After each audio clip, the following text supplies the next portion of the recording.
Muy buenas a todos. Yo soy Jimena, psicóloga en formación especializada en psicología clínica, y en este canal analizamos a criminales desde una perspectiva psicológica y criminológica, sin morbo ni justificación. Hoy, gracias al comentario de Malcolm B4, vamos a analizar el caso de Jeffrey Dahmer, conocido como el caníbal de Milwaukee, revisando su infancia, desarrollo, crímenes y posibles diagnósticos desde una visión actual. Y también les digo que si tienen alguna otra recomendación que quieran darme de algún criminal que quieran que analice, me lo pueden decir en los comentarios. Muchas gracias y comencemos.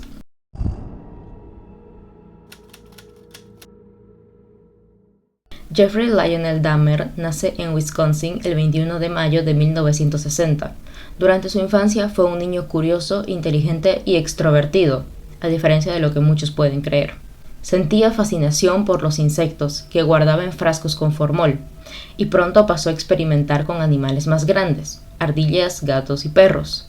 Aunque a diferencia de otros futuros asesinos seriales, no torturaba a estos animales, solo recolectaba a aquellos que ya encontraba muertos en la carretera o en el bosque, los diseccionaba y blanqueaba los huesos con químicos, además de guardar estos cuerpos para luego esconderlos en el patio, que poco a poco se convirtió en un cementerio de animales improvisado. Durante la pubertad, Dahmer descubrió que le atraían los hombres, un secreto que decidió guardar. Sus fantasías pronto se volvieron más perturbadoras. No solo quería estar con otros chicos, también quería abrir sus cuerpos y explorar su interior. A los 15 años ya era alcohólico, y en la escuela se hizo conocido como el payaso de la clase, debido a sus bromas grotescas, como fingir tener una discapacidad en público o colarse en fotos escolares. Y aunque las chicas lo consideraban atractivo, su carácter frío y extraño hacía que ellas se alejasen de él. Su familia tampoco ayudaba. Su madre, Joyce, sufría de problemas psiquiátricos y dependía de medicamentos. Su padre, Lionel, terminó abandonando el hogar en medio de un divorcio tormentoso. Dahmer se sintió más solo que nunca e incluso llegó a pasar semanas enteras abandonado en su casa, hasta que llegó a planear su primer ataque. Pensó en emboscar con un bate a un corredor que pasaba por el vecindario usualmente, un muchacho que salía a trotar. Pero para el día en el que Jeffrey planeaba matar a ese muchacho, él no salió a trotar. En el 78, a los 18 años, Dahmer comete su primer asesinato. Conducía por la carretera cuando vio a Stephen Hicks, un joven que hacía autostop para ir a un concierto. Era verano y Hicks iba sin camiseta, lo que a Dahmer le atrajo. Y este lo invitó a su casa a beber cerveza, fumar marihuana y escuchar música. Pasaron la noche juntos y Jeffrey declaró que incluso mantuvieron relaciones. A la mañana siguiente, Hicks quiso marcharse y Dahmer trató de convencerlo de que se quede, pero al recibir un no como respuesta, explotó. Lo golpeó en la cabeza con una mancuerna para luego estrangularlo con la misma. No soportó la idea de que él se fuese. Prefería tenerlo muerto a dejarlo ir. Tras el asesinato, Dahmer abusó íntimamente del cadáver y lo mantuvo en su casa por varios días. Finalmente decidió descuartizarlo y guardó los restos en bolsas y se satisfajo íntimamente mirando sus órganos internos. Esa misma noche salió en coche para deshacerse del cuerpo, pero la suerte le jugó en contra. Una patrulla lo detuvo por conducir erráticamente. En el asiento trasero a plena vista estaban las bolsas con los restos de Hicks. El policía lo alumbró con la linterna y preguntó qué llevaba ahí. Dahmer dijo que era solo basura y el oficial lo dejó ir sin más que una multa. Tras asesinar a Stephen Hicks en el 78, Dahmer regresó a su casa con los restos. Estaba asustado por lo cerca que había estado de ser descubierto y escondió el cuerpo bajo las tuberías en el sótano. Sin embargo, los recuerdos de aquel crimen lo atormentaban. Durante un tiempo trató de aparentar normalidad. Fue al ejército, a la universidad e incluso asistía a la iglesia, pero su alcoholismo y sus fantasías oscuras lo hundían cada vez más. En el 82 se mudó a la casa de su abuela, donde vivió por 7 años. Aunque parecía ayudar en el hogar, tenía trabajos estables también. Él trabajaba en una fábrica de chocolates. Su conducta se volvía cada vez más peligrosa.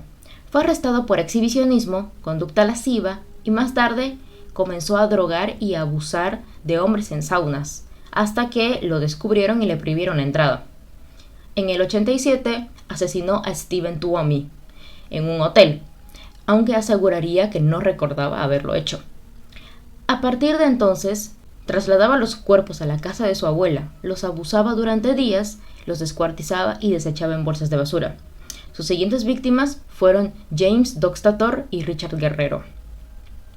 La convivencia con su abuela se volvió insoportable. Jeffrey invitaba constantemente a hombres a la casa. También escondía un maniquí con el que se satisfacía íntimamente. Su comportamiento inquietante forzó a su familia a pedirle que se mudara. Pero en su nuevo apartamento la situación empeoró. Fue arrestado por drogar a un menor de 13 años, aunque consiguió evitar la cárcel tras pagar una multa y aceptar terapia psiquiátrica.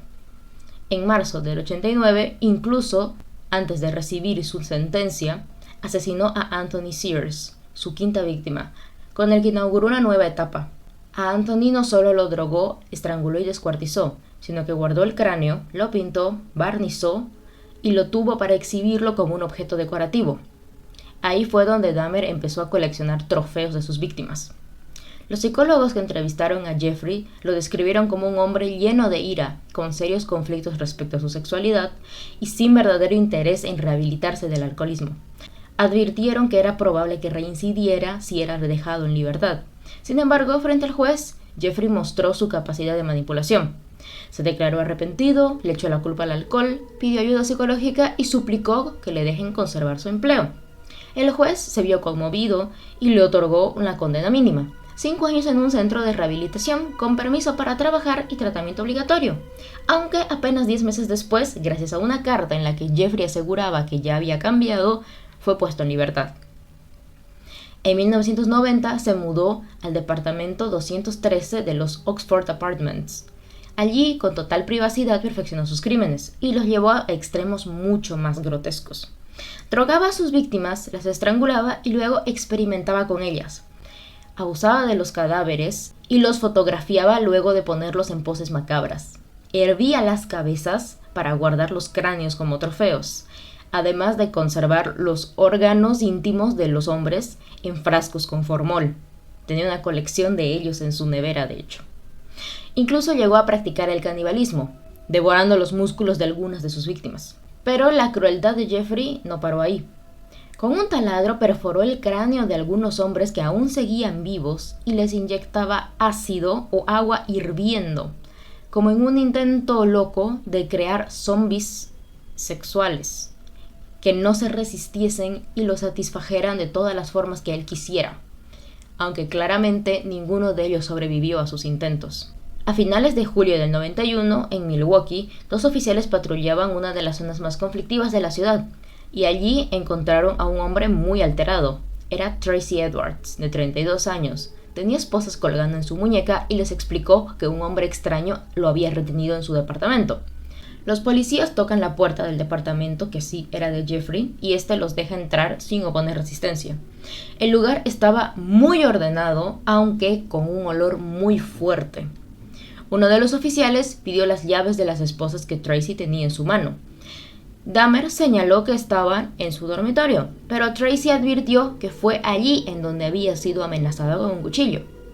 Con cautela, uno de los oficiales ingresa al cuarto y cuando abre un cajón, encuentra una serie de imágenes Polaroid mostrando a hombres descuartizados y decapitados. Inmediatamente esposan a Jeffrey, aunque éste había intentado huir.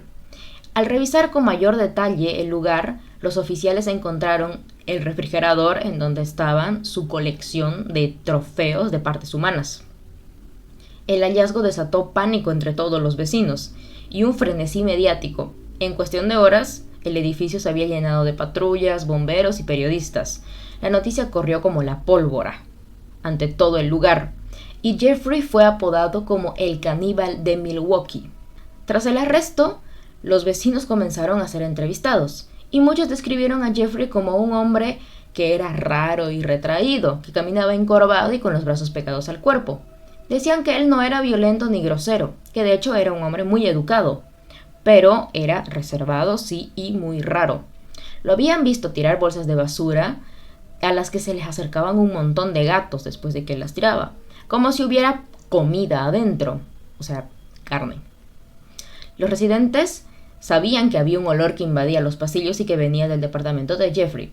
Primero él dijo que era de su pecera, porque tenía una pecera muy grande en su departamento, Después dijo que es que se le había podrido un pedazo de carne en su heladera y por más que la limpiaba no lograba que el olor desapareciera. Pero todas estas eran excusas para tratar de librarse de las sospechas de que tenía un montón de cadáveres en su casa. Una de sus vecinas, Pamela Bass, recordaba sonidos de sierra que venían de su departamento, incluso a altas horas de la madrugada, y cuando reclamó, nunca obtuvo respuesta. Sin embargo, a pesar de los comportamientos extraños, el hecho de que Jeffrey fuera tranquilo y educado hacía que la gente no sospechara tanto de él. Lo más turbio que encontraron en su departamento fue un barril azul de 216 litros lleno de productos químicos y de restos humanos disueltos, y ese era el origen de todo el hedor que se esparcía por el edificio. Durante su juicio, en el 92, Jeffrey se declaró culpable de todos los crímenes, y su defensa alegó ajenación mental, buscando que él fuera absuelto por insanidad mental y enviado a un psiquiátrico. Aunque la defensa intentó hacer esto de demostrarlo como un enfermo mental, el juez lo declaró sano de la cabeza y consciente completamente de lo que estaba haciendo. Incluso para esto se entrevistó a varios especialistas, incluido Robert Ressler, que es un especialista del FBI, que por si no lo ubican, en la serie de Mindhunter de Netflix, el agente Bill Tench está inspirado en Robert Ressler, así como el agente Holden Ford está inspirado en John Douglas, otro agente del FBI. Ressler afirmó que aunque Jeffrey estaba perturbado, sí era consciente completamente de los actos que estaba cometiendo. O sea, no es que cometía eso en un estado de inconsciencia temporal. Sabía perfectamente qué es lo que estaba haciendo. En el San Valentín del 92, el jurado lo declara culpable de los 15 asesinatos y es condenado a 15 cadenas perpetuas consecutivas, o sea, una por cada muchacho que asesinó. Durante la audiencia, familiares de las víctimas expresaron rabia y dolor, y uno de los momentos más mediáticos y tensos fue cuando Rita Isberg, hermana de un joven, explotó en contra de Jeffrey.